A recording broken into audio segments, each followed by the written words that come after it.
You're listening to Time Crisis. So this is some big news in the rock community. Made some waves last week. A Instagram user named Andrew James Butters left a comment on Michael Imperioli's page. And for anybody who doesn't know, Michael Imperioli is a great actor who very famously played Christopher Moltisanti on The Sopranos. Iconic role on an iconic show. So this guy, Andrew James Butters, said, what kind of music was Jim into? Meaning James Gandolfini, the star of The Sopranos, Tony Soprano, incredible actor who, tragically died. When was that? Like 5 or 6 years ago? 2013. 2013. Real sad. Yeah, totally sad. Way too young. He always was so good in his roles outside The Sopranos, too. Just such a great actor. And from everything you read about him, just like a very kind dude. So anyway, Andrew James Butters asked, what kind of music was Jim into? And Michael Imperioli responded, Green Day. And then somebody else wrote, yeah, right. Jim listening to Dookie would be an honor to watch. I'm not sure what kind of tone that dude was going for. Honor? Well, but also, once you say, yeah, right, it kind of sounds like you're saying, I don't believe you. Yeah, you're calling BS. Unless he meant like, yeah, right. Oh, that's probably what he meant. Because then he's like, I love this idea. It'd be an honor to watch him. Like, couldn't you see this being like a weird YouTube video thing of like people watching people? I guess that's a thing, actually. There was the Phil Collins thing this past week. But I love the idea of watching people listen to an entire album. The whole idea, too, of like the Phil Collins thing is that there's those two dudes, and they have a lot of good videos. I watched some more of them. For anybody who doesn't know, these two dudes went viral. They listen to music they've never heard before, which is a big phenomenon on YouTube. We've actually talked about it on the show before. These guys, they listen to all sorts of stuff for the first time. I watched one where they were listening to Do It Again by Steely Dan. They're really feeling it. And they went viral because they were listening to Phil Collins in the Air tonight. And you can imagine they were pretty excited when the famous drum fill came in. Yeah. But the thing that all these videos have in common is it's always people listening to something they have no context for. Which is interesting, especially if people are enthusiastic and funny. They can make these really interesting observations, or it can just be joyous to watch somebody enjoying music. I thought those kids breathed new life into that song. I loved it. There's also something cool about when you watch people hear something for the first time, you hear something different too. Yeah. I really like Steely Dan, and I like Do It Again. But, there's something about because, like, I know so much about Steely Dan. Like, I've read, like, Donald Fagen's book. I just know about that. I feel like and maybe just because Donald Fagen is like a cranky Jewish dude from New Jersey, I feel like I know his whole like milieu and style.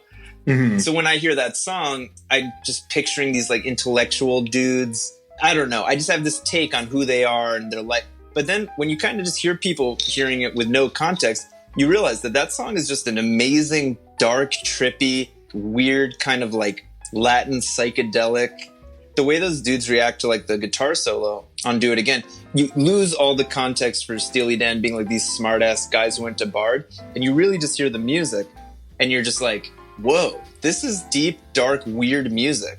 Dude, wouldn't that be like such a trippy thing in the future? Like some sort of weird drug or something, or like where you could like take a pill or like do some like scan of your brain and you could erase your memory of certain music and then listen to it for the first time, but nothing else in your brain has changed, So like, imagine if I'm hearing Steely Dan for the first time as a 43-year-old guy that likes all this other music. It would be mind-blowing because I've heard Steely Dan nonstop for 35 years just by virtue of being like a guy that listens to classic rock radio in his car, right? And makes Home Depot runs. So it's like, it would be amazing to hear that for the first time. I know what you mean. For some reason, it cracked me up to picture like these like scientists who are like working really hard on, like neurologists, neuroscientists. Yeah. And then they're like, we cracked a code, but here's the thing. This is so specific. It's useless. And they're like, well, what is it? We did figure out how to temporarily erase part of a memory and then put it back. Well, that has all sorts of consequences for science, for psychology, all this. And it's like, no, but here's the thing. For some reason, it only applies to the music of Steely Dan.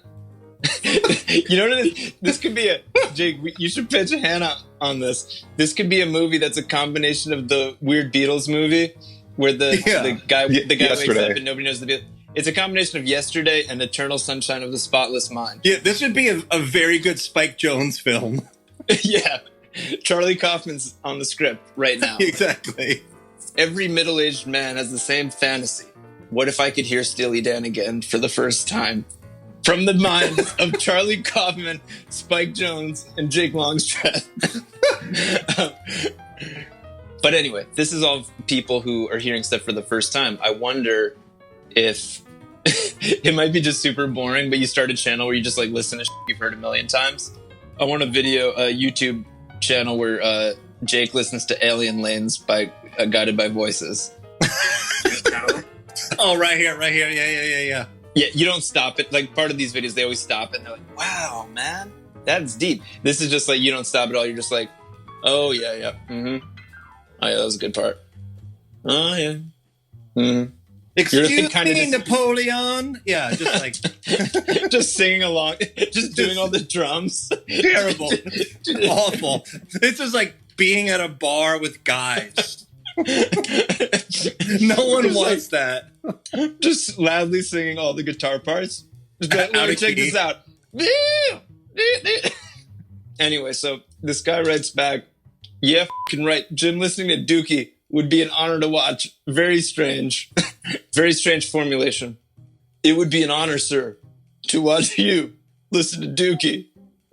That sounds like some weird thing that like a MAGA dude would say about Trump. You know what I mean? Like just some comment section war. Yeah. Where like a lib is like, oh, Trump says that he loves Dookie. Man, you got no taste, dude. Green Day's not even real punk. And then some MAGA dude's like, F you. Sir, it would be an honor to watch you listen to Dookie. You're just like, wait, what? Why do you want to watch President Trump listen to Dookie? Even it'd be like more normal too. I guess this is also just like the internet and maybe COVID too. It's like we just watch each other do things. We live in a weird surveillance state. Jesus Christ. It's also like, you know, in the 70s, if you heard that like a cool actor was really into Pink Floyd, I could imagine like a bunch of kids, like Dazed and Confused type kids just hanging out, just being like, man, wouldn't it be sick? Just get blazed with Robert Redford, throw on Dark Side. The fantasy would be listening to a record you mutually love with somebody you look up to. Right. Anyway, it's not about this guy. It's not about the guy who wants to who wants to watch James Gandolfini listen to Dookie. Anyway, Michael Imperioli responds and says he would play the vinyl of Dookie in his trailer at work, totally serious. No joke. Vinyl? He loved Green Day. I'm not buying the vinyl. Well, I mean, Sopranos started in like 99. Yeah. I mean, early 2000s. That's like the low point of vinyl. I'm sure there were copies of Dookie available on vinyl in 1999, 98, but like, I don't know, that's pushing it. Maybe he was just such a music connoisseur that he was like, no, he had a really nice turntable and speakers. I love the fact that he's such like a record collector head that he's gone to the trouble of putting speakers and a receiver and a record player in his trailer on set. But the music he's blasting is Dookie. No, Grant, I'm on the record. I love Dookie. It's a quote-unquote beautiful record. But it's not a record you associate with, like, record collector guys. Right. If you told me about an actor who had a really nice audiophile vinyl set up in his trailer, I'm picturing, like, Johnny Depp with, like, some special copy of, like, Exile on Main Street. Right. You know what I mean? Yeah. But whatever. James Gandolfini, idiosyncratic guy. So Stereogum interviewed Imperioli to find out more, which is very cool. Here's some quotes. Gandolfini would also sing Basket Case and make up his own lyrics about HBO and the writers and producers of The Sopranos, usually when he was feeling overworked and overexposed. And his lyrics would reflect that. Some of the more musical crew members would add a verse or two. Great fun. Interesting. Like, do you have that time? Yeah, I can't. I'm really curious about, like, well, who's the creator of The Sopranos? David Chase? Yeah. Well, you know what? I went to a shrink. That's something that song has in common with The Sopranos. I went to a shrink, Dr. Melfi. Wait, what's the actual line? I went to a shrink. She said... Wait, is it shrink or is it something else? No, I went to a whore. He said my life's a bore. I remember that. To analyze my dreams. Oh, yeah. That is actually a great line. Like you said, Jake, there's the whore line, which is like a perfect rhyme. I went to a whore. He said my life's a bore. But I went to a shrink to analyze my dreams. Like, it doesn't really rhyme, and yet there's something very elegant about it. It works. I don't know if like Hannah had seen this Gandolfini story on the internet this weekend, but Saturday morning we woke up, first thing on the Sonos system, Dookie. Really? Yeah, I hadn't heard it in a long time. Hearing the singles, I was like, okay, I've heard this a million times, but there's so many songs on that record that are not singles that are awesome. That song "She" is really good. Oh, she, yeah. She speaks in silence. Yeah, great song. There's this kind of like 50s one that's really good, like very solid pop songwriting. Wait, what year did Dookie come out? 94, I want to say. Yeah, it was released 94. They recorded it in 93. I remember going with my mom up to Maine to look at a college up there. It must have been sometime in 1994 when we were staying in this hotel. Yeah, what school? Bowdoin? I think we looked at Bates College. Bates? I did not apply to.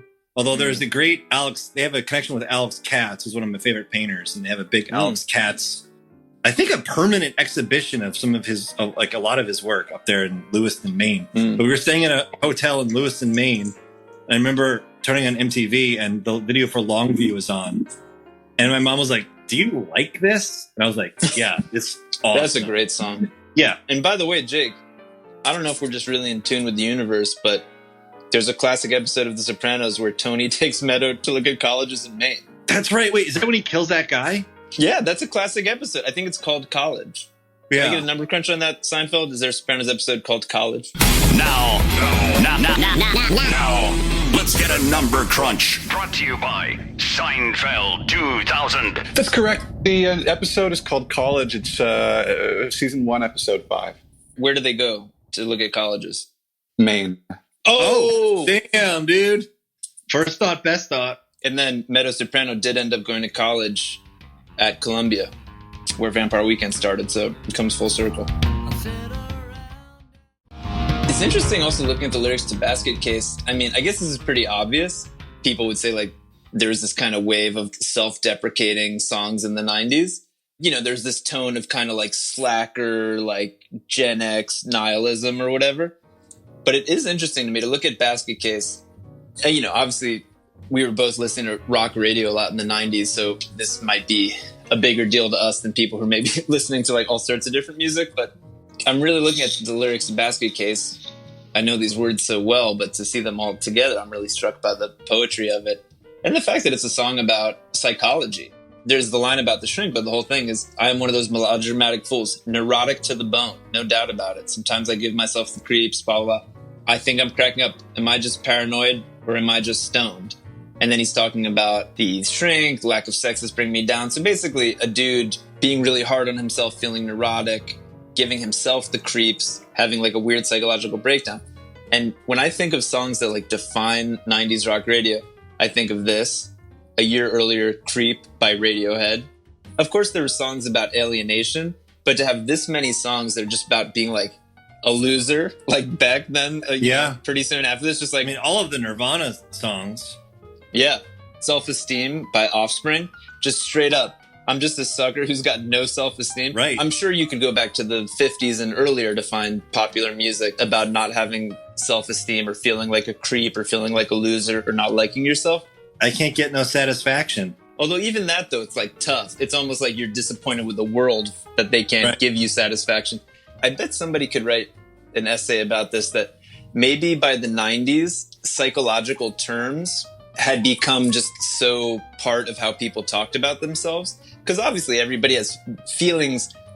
Psychologists didn't invent feelings, you know? All they do is analyze them. But there's something about the language of these songs, you know, neurotic, I'm a loser, I've got no self-esteem, I'm a creep. It's a very specific 90s thing, and I wonder if it has to do with this particular generation and their kind of like understanding of their own selves and their own minds in a way that didn't quite exist. It's a Generation X realism. It's a clear-eyed, borderline nihilistic kind of sense of realism. Right. The irony is, it was the 90s, which was arguably the most prosperous and peaceful time in human history. So it's like there's like a funny irony there that like during this incredibly cushy time, people were sort of like, God, I suck. Yeah, but it is funny too. I mean, this is like almost too deep. We got to do more research. But like one thing all these songs have in common to me is that if you look at Satisfaction, for instance, in the 60s, Mick Jagger's almost just like, man, I got all this like energy and frustration and sexuality and the world is so fucking lame. People can talk about that song as being like this new generation who's so angry at the uptight world that they were entering. They're like, we got to change. This sucks. And when I think about like my generation and beyond, like the kind of millennial sad boy universe, it also expresses a type of disappointment in the world. But when I think of all these 90s songs, they're not disappointed in the world. They're really just like disappointed in themselves. It's like a very interesting moment. There's very little like anger towards the world in these songs. It really is just like, I guess I just fucking suck. I can't think of another moment where there was that vibe of just not like the world's messed up or I feel alienated by this like place I was born into. The vibe really is just like, I suck. I gotta pull my act together here. I'm a fucking loser. I'm a weirdo. I'm fucking neurotic to the bone, man. I suck. Anyway, back to Gandolfini. Imperioli also added he named his dog Dookie and used it in his email address. And then Imperioli, by the way, he's a musician. He's got a band called Zopa, and he's shouted out artists including Lou Reed, David Bowie, Husker Du, Big Thief, PJ Harvey, and Fugazi. I wonder if Imperioli, he's got a little more like high-end elite taste. You can imagine like two dudes talking in the late 90s and one dude being like, what are you into? And the guy's like, huge Bob Mould fan. I love that kind of like slightly more intellectual strain of like 80s punk and hardcore. And then be like, oh, really? I like punk too. Oh, yeah? What are you into, man? It's like, well, my favorite record of all time is Dookie by Green Day. You could picture like the dude who's into like Husker Du and Fugazi just being kind of like, yeah, like... That's pop. Yeah, that's pop. I wonder what kind of conversations they had about it. Imperioli is a huge GBV head. Oh, wow. I mean, well, you tell me, Jake. You're a fan of both the record Dookie and GBV, but I feel like in the 90s, somebody who was really into GBV in, say, like 1995 would probably not be singing the praises of Dookie, right? Probably not like a guy Imperioli's age at the time, like a guy in his 20s, you know? Like, I could see like a teenager being like, oh, yeah, it's all good. Yeah, and if he's like a cool downtown New York actor. Right. Like an off-Broadway I was sort of like, oh, yeah, I love Weezer, I love Green Day, I love GBV, I love Pavement. You know, I love it all. You always thought Dookie was a beautiful record. Always thought it was a beautiful record. Owned it on CD. Only Green Day record I owned, but played the shit out of that record. Were you into Blink-182? No, this is these micro generations. I mean, I do like some of their songs, but I'd never bought, because that was like later 90s. And so at that point, I had lost my youthful, open-armed idealism. In 94, 95, I would have been down with all of it. But by 98 or whatever, when Blink dropped, I was already too jaded and cool. So I couldn't. Right. Talking about the micro generations of music, and then naturally, because we're talking about TV, makes me think of TV too, where it just made me picture like a scenario where in another few years, it comes out that John Hamm would listen to Enema of the State by Blink-182 on vinyl. And he's just like, what? And he's like, well, you know, the thing is, like, I was so inspired by, you know, James Gandolfini and his performance as Tony Soprano. And I know he took a lot of inspiration from Green Day's album Dookie. But, you know, for me and Mad Men, our peak was, you know, a solid 5 to 7 years later. I was more of a Blink-182 guy. That, you know, this is my generation. That's what I listened to on vinyl. January Jones was like, you know, I was more into kind of like, you know, broken social scene and stuff like that. But John was really into Blink-182. And what are the other people on that show? Vincent Kartheiser, John Hamm, Kartheiser, come here. You gotta listen to Enema of the State on vinyl. John, I'm not into that kind of stuff. No, sit down, kid. You gotta listen to it on vinyl. It's gonna blow your mind. Have a seat, son. You know what's interesting? So I just looked it up. Gandolfini was born in 1961. So he would have been 33 when Dookie dropped, which is very cool that like a 33-year-old man was just like, I'm open to this new pop punk that's out and playing on MTV all the time. And it made me think, I wonder if if James has a real history with like power pop or punk or like... Yeah. No, that's a great point. And in some ways, finding out that James Gandolfini was a huge fan of Dookie, I mean, obviously, it's amazing to get this look behind the curtain, but it does kind of raise more questions than it answers. If you just want to know what kind of music was James Gandolfini into, which is what the original question was, and somebody tells you specifically the album Dookie by Green Day, I have even more questions. I'm even more tantalized. And that's a great point. Was it because let's picture. So he's 17, he's 16 in 1977. He grew up in Jersey, right? Let me pull up that Wikipedia again. He was born in Jersey, early life and education. Yeah, it seems like he grew up in Park Ridge, New Jersey. Graduated Park Ridge High School in 1979. Whoa, Park Ridge. And he went to Rutgers. That's crazy. We grew up in adjacent counties. I grew up in Glen Ridge. He grew up in Park Ridge. That North Jersey vibe. Okay, so Bergen County, that's like just across the river. You could picture him being 17, 18. It's very possible, depending on what he was into, that somebody might have been like, yo, I got my dad's car. You want to drive into the city? What are we going to do? And like, they could have gone to like CBGBs or something. Totally. It's definitely not impossible. So yeah, I wonder if he was into punk, and maybe in the 80s he got into some like the kind of New Jersey post-punk bands, like the Bongos, the Hoboken scene. He was at a very early Yo La Tengo show. Oh yeah, dude, Maxwell's. He saw the Replacements at Maxwell's in 1986. Yeah. Classic YouTube deep dive. Replacements at Maxwell's in 86. I've watched it. Oh, then there's a CD of it. I could totally see James Gandolfini being a type of Jersey guy who would go see the Replacements at Maxwell's in 1986.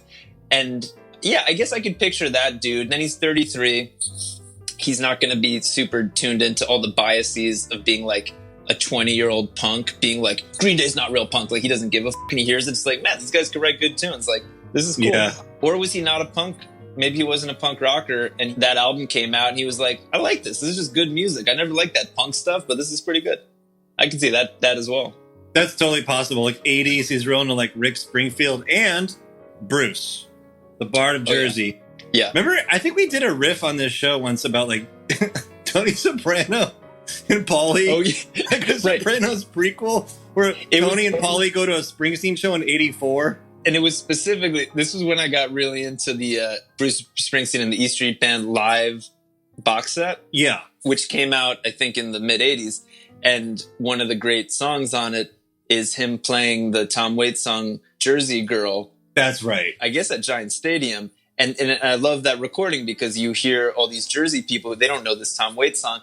And then as soon as Bruce just starts singing the lyrics, the whole stadium of people go wild and goes, tonight I'm gonna take that ride.